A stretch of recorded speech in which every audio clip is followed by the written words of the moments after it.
कर, मेरे प्रभु पे शंका मत कर। ये पहला पाप। दूसरा पाप, बोले प्रभु मैं आपके भगवान की परीक्षा लेना चाहती हूं।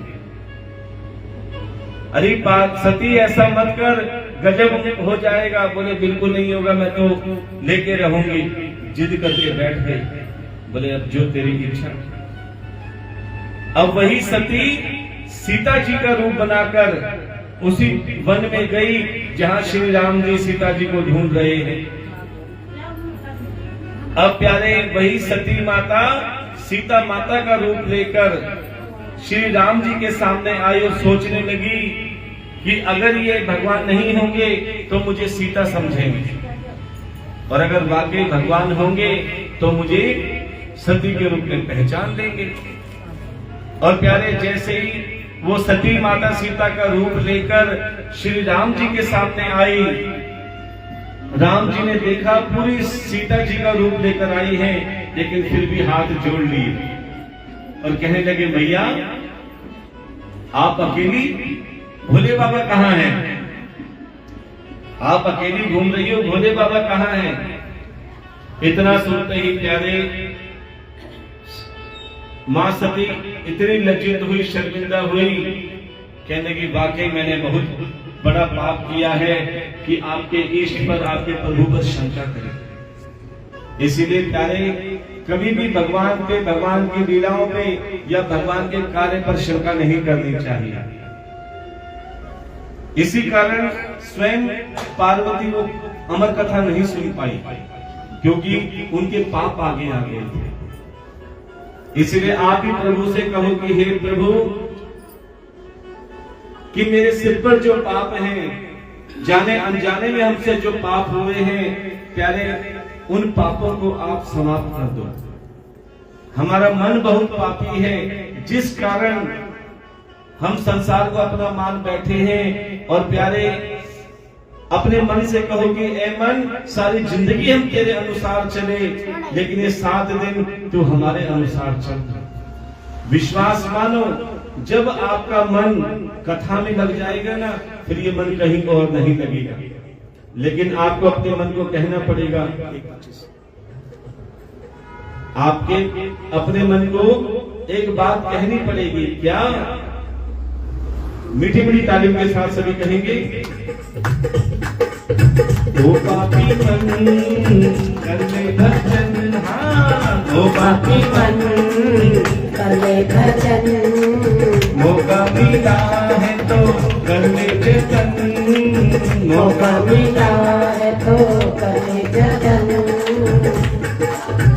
बाद में प्यार पछताएगा जब पिंजरे से पंछी निकल जाएगा, जब पिंजरे से पंछी निकल जाएगा, जब पिंजरे से पंछी निकल जाएगा, जब पिंजरे से पंछी जरा निकल जाएगा। ओ पापी मन कर ले भजन, हाँ ओ पापी मन कर ले भजन, मौका मिला है तो कर ले जतन, मौका मिला है तो कर ले जतन। बाद में प्यारे पछताएगा जब पिंजरे से पंछी निकल जाएगा, जब पिंजरे से पंछी निकल जाएगा। क्यों करता तू मेरा मेरा, क्यों करता तू मेरा मेरा, क्यों करता तू मेरा मेरा, क्यों करता तू मेरा मेरा। ना कुछ तेरा ना कुछ मेरा, ना कुछ तेरा ना कुछ मेरा। खाली हाथ आया है खाली हाथ जाएगा, खाली हाथ आया है खाली हाथ जाएगा। जैसा किया कर्म तूने वैसा फल पाएगा, जैसा किया कर्म तूने वैसा फल पाएगा। बाद में प्यारे पछताएगा जब पिंजरे से पंछी निकल जाएगा, जब पिंजरे से पंछी निकल जाए ओ पापी मन कर ले भजन हाँ ओ पापी मन कर ले भजन मौका मिला है तो कर ले जतन जाएगा जब पिंजरे से पंछी निकल जाएगा जब पिंजरे से पंछी निकल जाएगा सारी उमरिया जी भर के सोया सारी उम्र तू जी भर के सोया सारी उम्र तू जी भर के सोया सारी उम्र तू जी भर के सोया आया बुढ़ापा तो देख के रोया आया बुढ़ापा तो देख के रोया प्रभु की नजर से तू बच नहीं पाएगा प्रभु की नजर से तू बच नहीं पाएगा आएगा बुढ़ापा तो थर थर कांपेगा आएगा बुढ़ापा तो थरे थरे कांपेगा बाप में प्यारे पछताएगा जब पिंजरे से पंछी निकल जाएगा जब पिंजरे से पंछी निकल तो जाएगा बोलो ना ओ पापी मन करते भजन हाँ ओ पापी मन कर ले भजन मौका मिला है तो करते जतन मौका मिला है तो कर ले जतन बाद में प्यारे पछताएगा जब पिंजरे से पंछी निकल जाएगा पिंजरे से पंछी निकल जाएगा धन दौलत तेरे कोठी बंगले धन दौलत तेरे कोठी बंगले धन दौलत तेरे कोठी बंगले धन दौलत तेरे कोठी बंगले इनसे ममता छोड़ दे पगले इनसे ममता छोड़ दे पगले खाली हाथ आया है खाली हाथ जाएगा खाली हाथ आया है खाली हाथ जाएगा जैसा किया कर्म तूने वैसा फल पाएगा जैसा किया कर्म तूने वैसा फल पाएगा बाप में प्यारे पछताएगा जब पिंजरे से पंछी निकल जाएगा जब पिंजरे से पंछी निकल जाएगा निकल जाएगा जब पिंजरे से पंछी निकल जाएगा प्रेम से बोलना पड़ेगा राधे राधे जोर से बोलना पड़ेगा राधे राधे अब प्यारे जैसे ही कथा विश्राम हुई पार्वती जी तो सो गई और भोले बाबा की जैसे ही नींद खुली तो क्या देखा हुंकारी की आवाज बराबर आ रही है। तभी भोले बाबा ने देखा कि एक अंडा जिसके अंदर शुक शुक कहते हैं तोते को अंदर से हुंकारे भर रहा था और पूरी की पूरी कथा सुनी। देखो आपको एक बात बताएं कि गर्भवती महिला जिसे संतान होने वाली होती है फिर उस गर्भवती महिला को अच्छी अच्छी पुस्तक पढ़ने को दी जाती है, अच्छे अच्छे कैलेंडर लगाए जाते हैं भगवानों के कि जो देखेगी वही विचार गर्भ में उस शिशु को आएंगे, जो सोचेगी वही विचार आएंगे और जो सुनेगी वो विचार आएंगे। इसीलिए सुनने को देखने को भगवानों के चित्र दिखाए जाते हैं, सत्संग सुनाया जाता है कि गर्भ में पले शिशु को भी वही स्वभाव बने। लेकिन आज आप देख रहे हैं 80% घर में धुंधकारी क्यों हो रहे हैं? क्योंकि आजकल गर्भवती महिला मोबाइल हाथ में लेती है, कोई भगवानों की फिल्में देखती, कोई शाहरुख खान को देख रही है, कोई किसी को देख रही है, कोई कुछ देख रही है। जैसा देखती है प्यारे वो विचार किसमें आते हैं? बच्चे में। प्यारे जो ये हिरण्याकश्यप का पुत्र कौन था? प्रहलाद। हिरण्यकश्यप राक्षस और पुत्र प्रहलाद श्री नारायण का भक्त क्यों बना, पता है किसी को? क्योंकि प्यारे भक्त प्रहलाद, जिसको उसकी मां समेत जब वो गर्भ में था, देवताओं ने अपहरण कर लिया था। क्योंकि हिरण्यकश्यप एक ऐसी तपस्या कर रहा था कि मैं तो शक्तिशाली हूं ही, लेकिन मेरा पुत्र मेरे से भी बड़ा शक्तिशाली हो।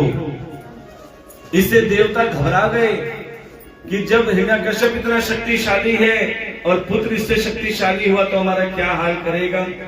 तब देवताओं ने सोचा इसको गर्भ में ही मार देते हैं, पत्नी को हरण कर लिया। तभी नारद जी ने कहा ये पाप होता है, किसी जीव का गर्भ में ही मृत्यु करना ये महापाप है। बोले तो क्या करें? बोले हिरण्यकश्यप की धर्मपत्नी को मुझे दे दो, मैं इसे अपनी बहन बना के रखूंगा और सुबह शाम 8 पहर इसे सत्संग सुनाऊंगा। प्यारे अपनी कुटिया में रखा और हिरण्यकश्यप की धर्मपत्नी को, जो कि गर्भवती थी, प्यारे सुबह शाम श्री कृष्ण गोविंद हरे मुरारी, हे नाथ नारायण वासुदेवा, श्री कृष्ण गोविंद हरे मुरारी, हे नाथ नारायण वासुदेवा। नारायण हरि नारायण हरि नारायण नारायण नारायण, बोलो नारायण हरि नारायण हरि नारायण नारायण नारायण। और प्यारे सुबह शाम जब गर्भ में जीव को ये सुनाई देगा ना, तो प्यारे उसी भाव से प्यारे वो श्री हरि का परम भक्त बना। इसकी कथा आपको बताई जाएगी, लेकिन आपको बता देते हैं प्यारे, जो अंडे के अंदर शुभ था उसने पूरी कथा गर्भ में सुनी। वो अंडा क्या गर्भ है।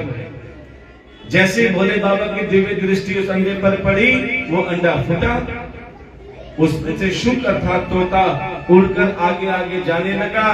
तोता आगे आगे और भोले बाबा, देखो कितनी बड़ी प्रेम का भाव है। अभी गर्भ में कथा सुनी थी तो भगवान पीछे हो लिए। जैसे ही उस तोते ने देखा कि मैं कहा जाऊं, तो क्या देखा, श्री वेद व्यास जी की धर्मपत्नी जो कपड़े सुखा रही थी, उसे उबासी आई। उसने सोचा इससे अच्छी जगह तो मिल नहीं सकती। मुख के द्वारा व्यास जी की धर्मपत्नी के गर्भ में प्रवेश कर दिया और सुखदेव ने, सुख जी ने। पीछे पीछे भोले बाबा व्यास जी के पास आए। बोले अरे व्यास जी, तुमने किसी शुक, किसी तोते को देखा है? बोले महाराज आपको शुक से क्या काम? बोले मैं उसे मारने आया हूं क्योंकि वो मेरी कथा सुनकर अमर हो गया। व्यास जी ने कहा प्रभु क्षमा करे, लेकिन एक बात पूछूं? बोले क्या? बोले उसने आपकी अमर कथा सुनी, वो अमर हो गया, तो आप उसे कैसे मारोगे? बोले बात तो ठीक है, चलो मैं अपने धाम पे चलता हूँ।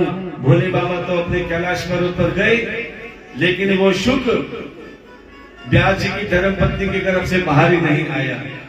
1 साल, 2 साल, 10 साल, पूरे 12 साल जब बाहर नहीं आया, अब धर्मपत्नी को पीड़ा सताने लगी। शरीर में शक्ति थी, जब तुम्हारा सामर्थ्य सेवा करने का, उस समय तुम गोविंद के लिए सेवा कर लेते प्यारे, ना तुम्हारा शरीर कटता, ना लाखों का खर्चा आता, ना हाथ में छड़ी आती प्यारे। बुढ़ापे में भी तुम भगवान के लिए नाचते गाते आते और नाचते गाते जाते। इसीलिए कहते हैं जब मौका मिले भगवान का नाम ले लेना, और जब तुम्हें मौका मिले प्यारे भगवान के नाम की सेवा कर लेना, क्योंकि भगवान का नाम और हाथों से दिया हुआ दान ही तुम्हारे काम आएगा, वही साथ जाएगा। बाकी इस धरा पर सब धरा रह जाएगा। इसलिए बार बार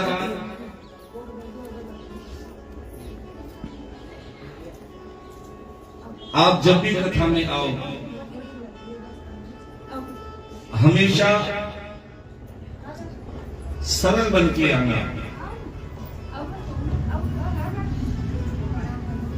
कभी धनवान बन के मत आना, कभी ज्ञानी बन के मत आना। हमेशा कथा में बैठो अज्ञानी बन के, क्योंकि अज्ञानी बनकर बैठोगे तुम्हें हर कथा में कुछ ना कुछ सीखने को मिलेगा। ज्ञानी बनोगे तो प्यारे कमियां निकालते रहोगे। धनवान बन के आओगे तो प्यारे भगवान कह रही अपने आप को पहले धनी मानता है तो उसे क्या दूं। हमेशा झोली पसार के बैठना, ना जाने मेरा ठाकुर बिन मांगे तुम्हारी झोलियां भर दे। और प्यारे सबसे बड़ा भगवान अब झोली भी भर दे तो मन में अभिमान मत करना। बताया था ना, अभिमान में 3 जने बिल्कुल चले गए। कौन? धन, वैभव और वंश। ना मानो तो देख लो, रावण, कौरव और कंस, ये सब अभिमान में ही गए हैं। और एक अभिमान किसको आया? कामदेव। क्या अभिमान था? मैंने सभी देवी देवताओं को काम से जीत लिया है। और उसी अभिमान के कारण कामदेव ने नारद जैसे संत का अपमान कर दिया। नारद जी हाथ में वीणा लेकर श्री हरि का गुणगान करते जा रहे थे, तभी पीछे से अभिमानी कामदेव ने नारद जी को अपमानित शब्दों में कहा, अरे ओ तुमरी वाले, जरा मेरी बात सुन।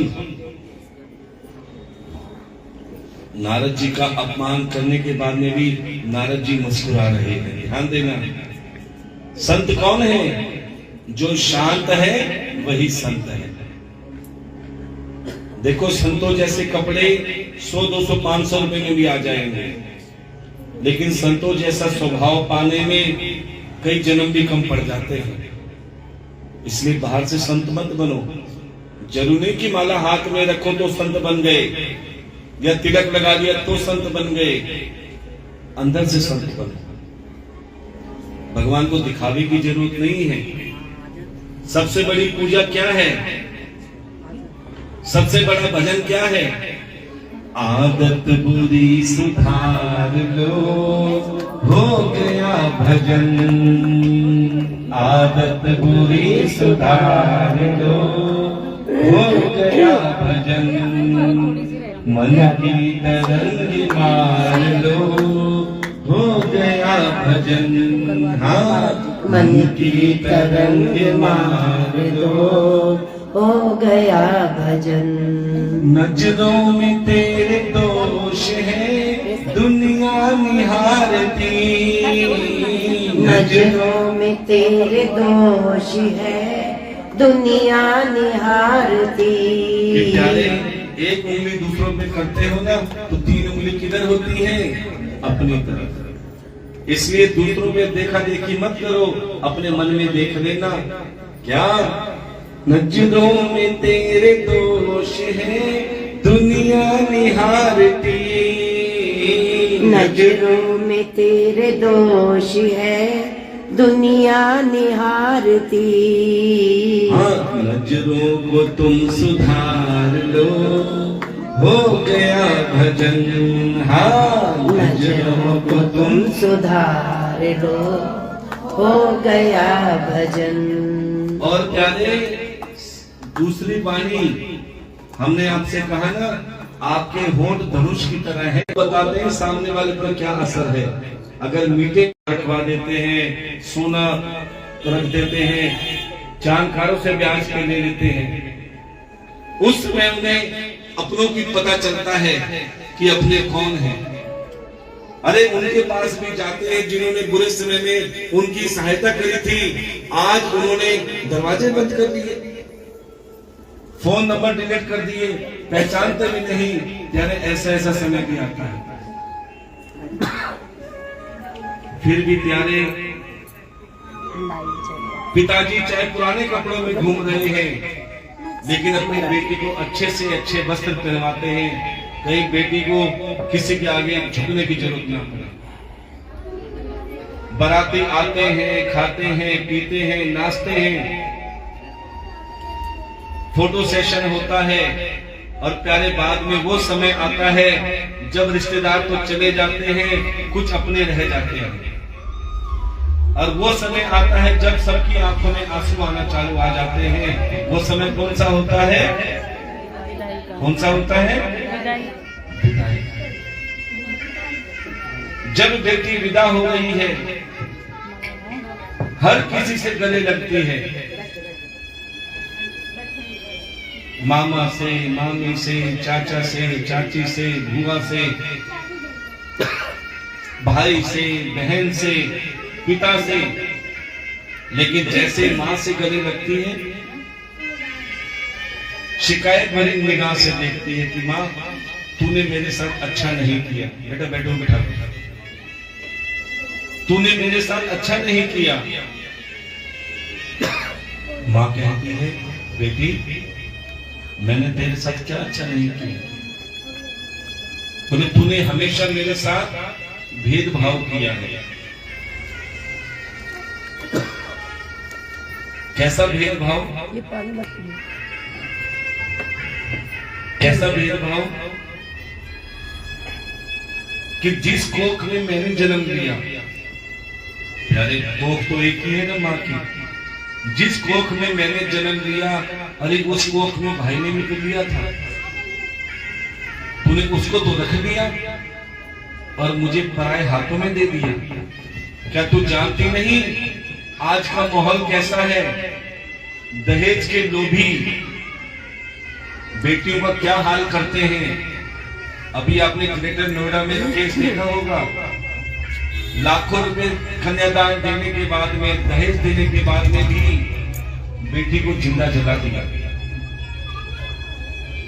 क्या तुझे तरस नहीं आ रहा मुझ पे? बेटी कहती है माँ तेरे 7 बेटे हो जाए तो उनको जुदा नहीं करती, तेरे 7 बेटे हो जाए तो उनको जुदा नहीं करती, लेकिन तेरी एक बेटी हो जाए अपने कलेजे के टुकड़े को फट देकर दूसरों को दे देती है। बेटी गिला शिकवा अपनी माँ से कर रही और क्या कहती है? मुझे माँ से गिला मिला यही सिला, मुझे माँ से मिला यही सिला, मुझे माँ से गिला मिला यही सिला, मुझे माँ से मिला यही सिला। बेटियाँ क्यों पराई है, बेटियाँ क्यों पराई है, मेरी माँ बेटियाँ क्यों पराई है। मुझे माँ से गिला मिला यही सिला, मुझे माँ से गिला मिला यही सिला।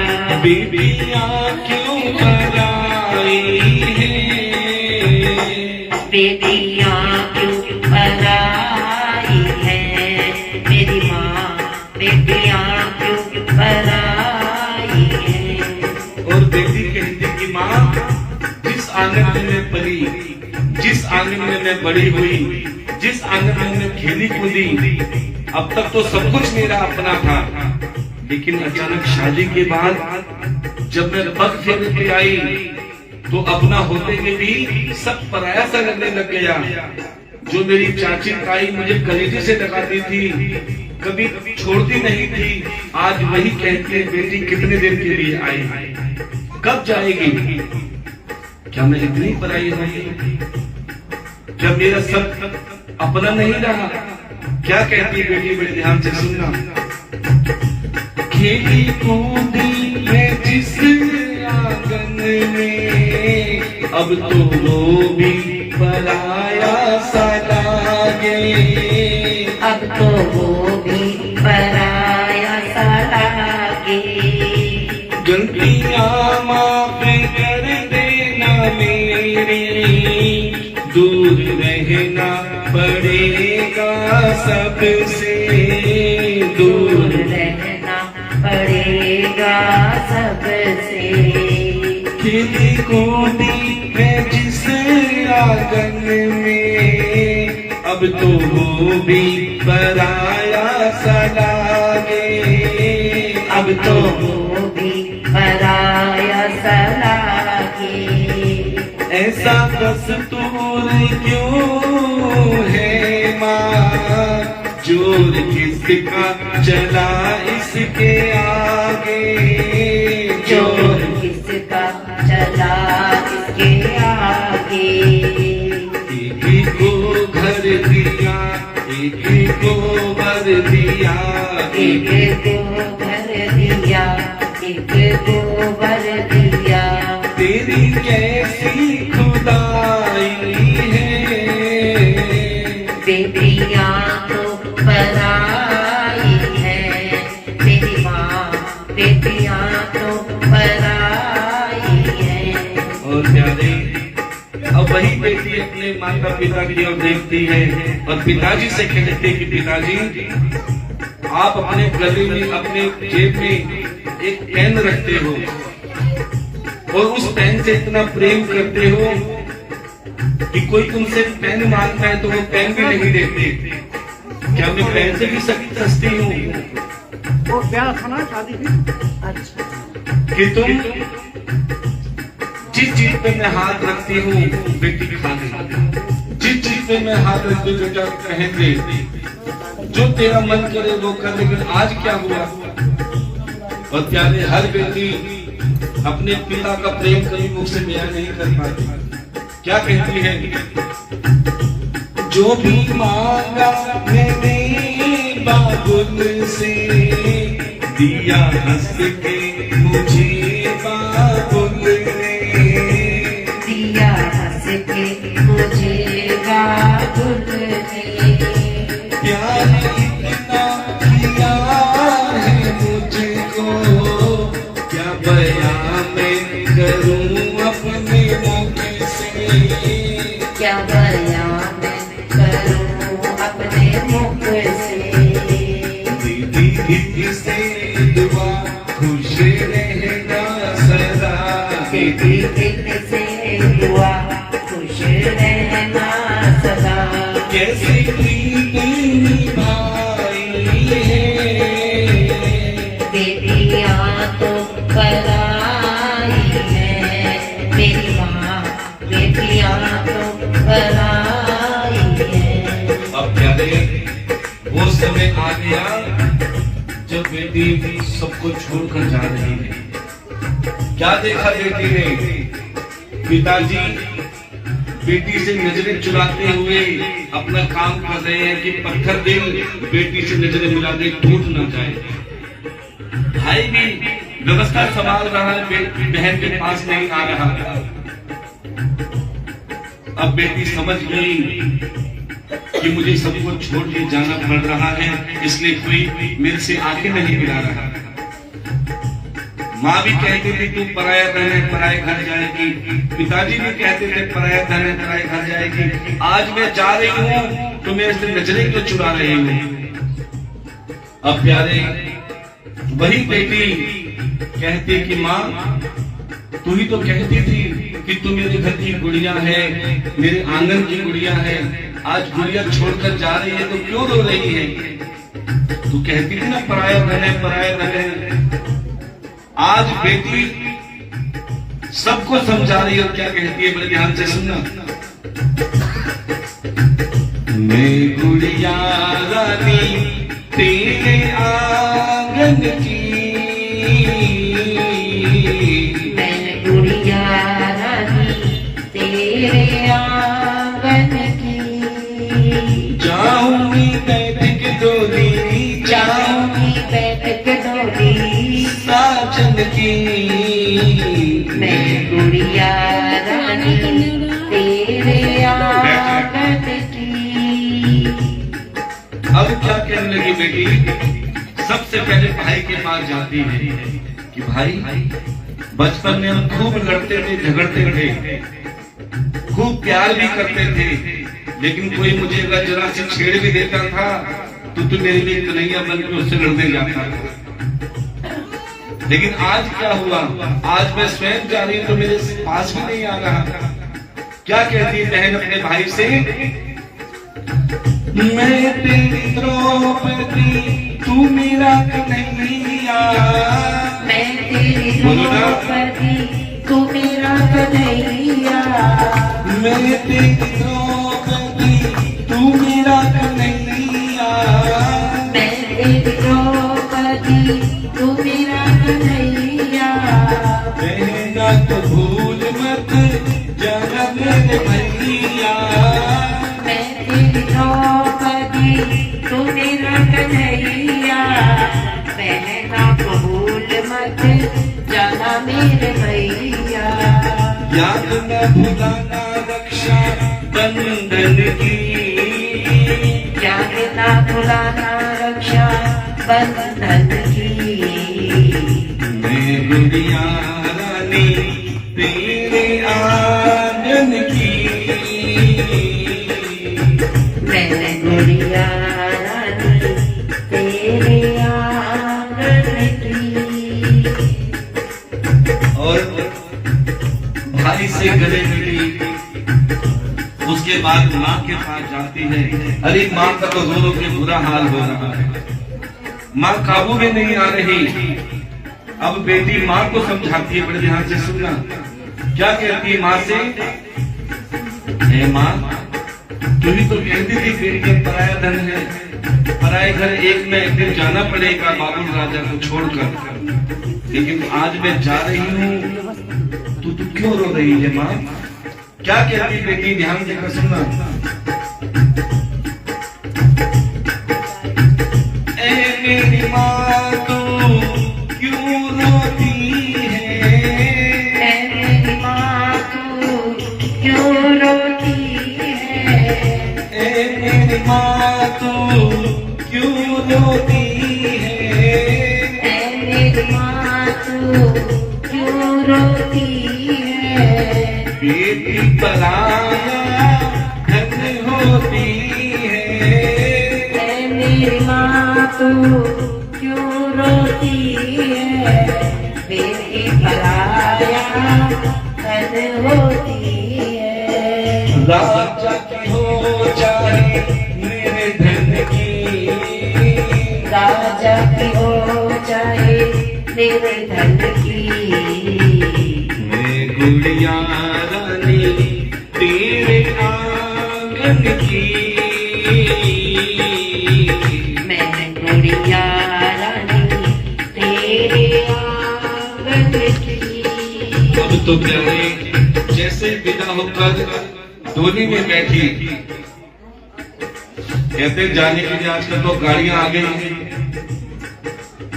जाते जाते ना जाने क्या मन में आई, प्यारे फिर गेट खोला और भागकर माँ के गले लिपटने लगी। माँ भी इंतजार कर रही थी, जाते जाते बेटी एक बार और मिल जाए। क्या कहती है बेटी? अब तो जाना पड़ेगा मुझको, बिछोड़ा सहना पड़ेगा सबसे। बिछोड़ा सहना पड़ेगा सबसे। गलतियाँ माफ कर देना मेरी, दूर रहना पड़ेगा सबसे।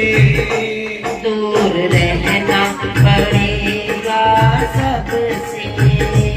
अच्छा चलती हूँ माँ अब गले से लगा। अच्छा चलती हूँ माँ अब गले से लगा। अच्छा चलती हूँ माँ अब गले से लगा। अच्छा चलती हूँ माँ अब गले से लगा। बेटियाँ तो पराई है, बेटियाँ तो पराई है। मेरी माँ बेटियाँ तो पराई है। बेटियाँ तो पराई है।